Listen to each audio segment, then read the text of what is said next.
Freaked presents Creepypasta Episode 2, Mr. Widemouth. During my childhood, my family was like a drop of water in a vast river, never remaining in one location for long. We settled in Rhode Island when I was 8, and there we remained until I went to college in Colorado Springs. Most of my memories are rooted in Rhode Island, but there are fragments in the attic of my brain which belonged to the various homes we had lived in when I was much younger.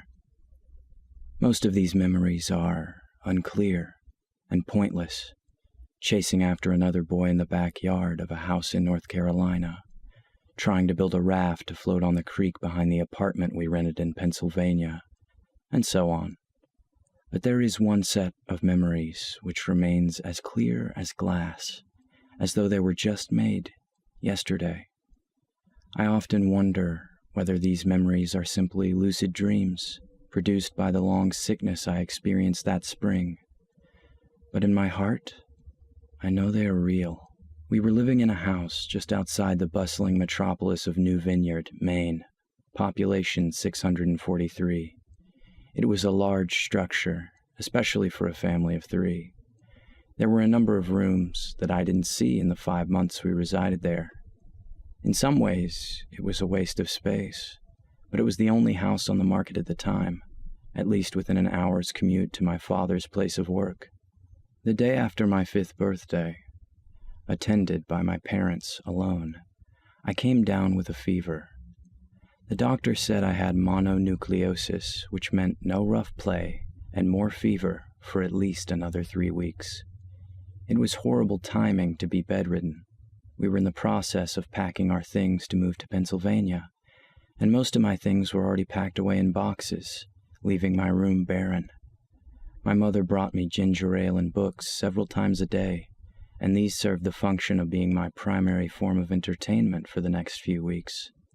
Boredom always loomed just around the corner, waiting to rear its ugly head and compound my misery.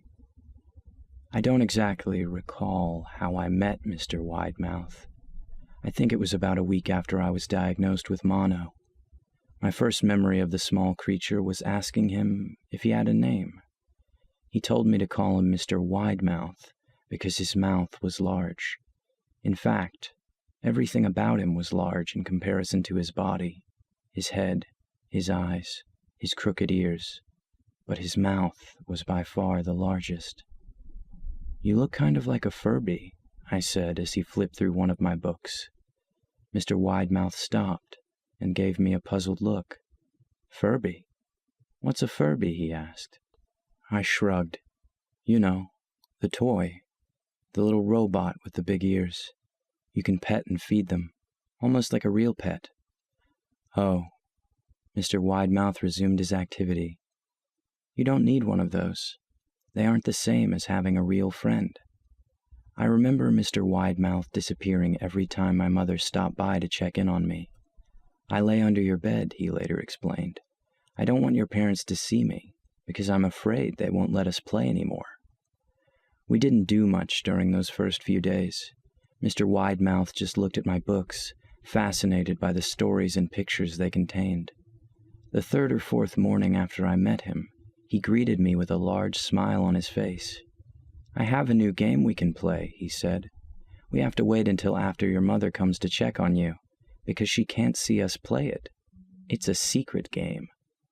After my mother delivered more books and soda at the usual time, Mr. Widemouth slipped out from under the bed and tugged my hand. "We have to go to the room at the end of this hallway," he said. I objected at first, as my parents had forbidden me to leave my bed without their permission, but Mr. Widemouth persisted until I gave in. The room in question had no furniture or wallpaper. Its only distinguishing feature was a window opposite the doorway. Mr. Widemouth darted across the room and gave the window a firm push, flinging it open. He then beckoned me to look out at the ground below. We were on the 2nd story of the house, but it was on a hill, and from this angle the drop was farther than 2 stories due to the incline. "I like to play pretend up here," Mr. Widemouth explained. I pretend that there is a big, soft trampoline below this window, and I jump. If you pretend hard enough, you bounce back up like a feather. I want you to try." I was a 5-year-old with a fever, so only a hint of skepticism darted through my thoughts as I looked down and considered the possibility. "It's a long drop," I said. "But that's all part of the fun. It wouldn't be fun if it was only a short drop. If it were that way, you may as well just bounce on a real trampoline."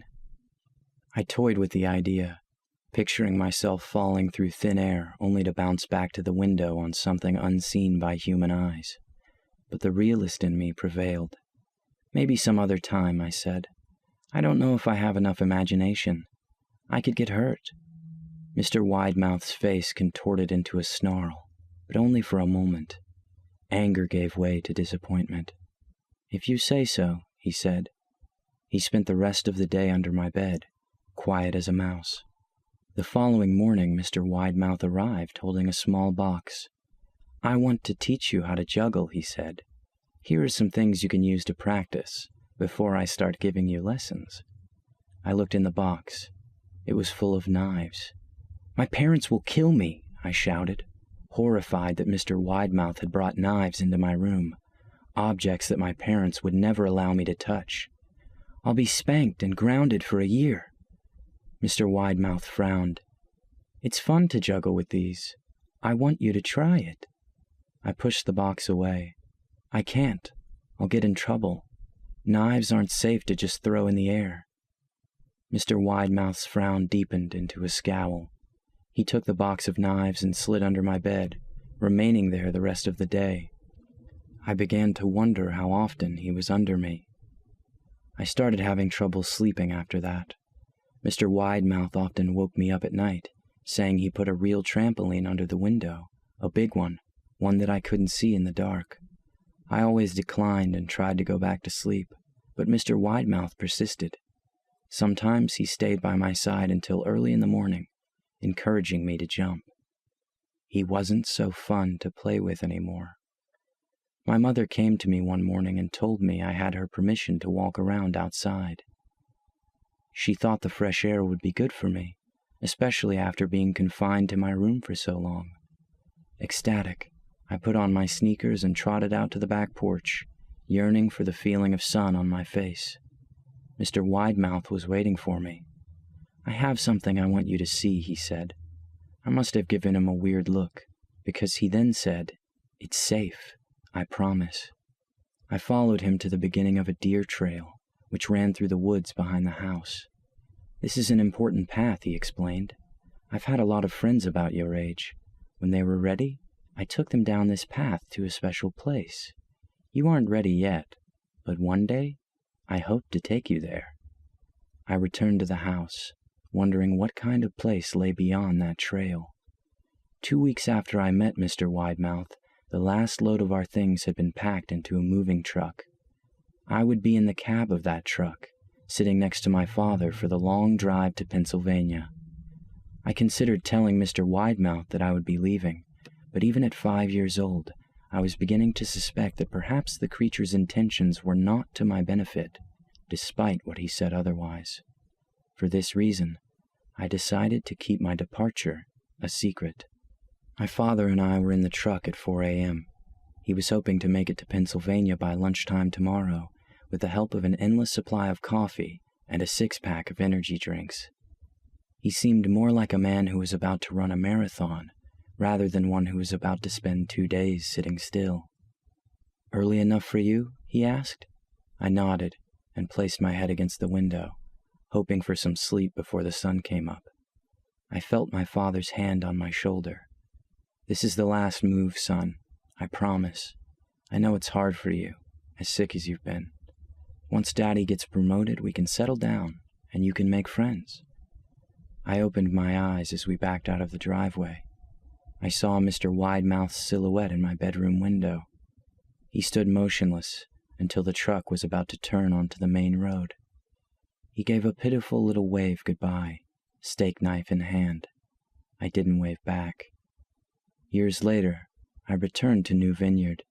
The piece of land our house stood upon was empty, except for the foundation, as the house burned down a few years after my family left.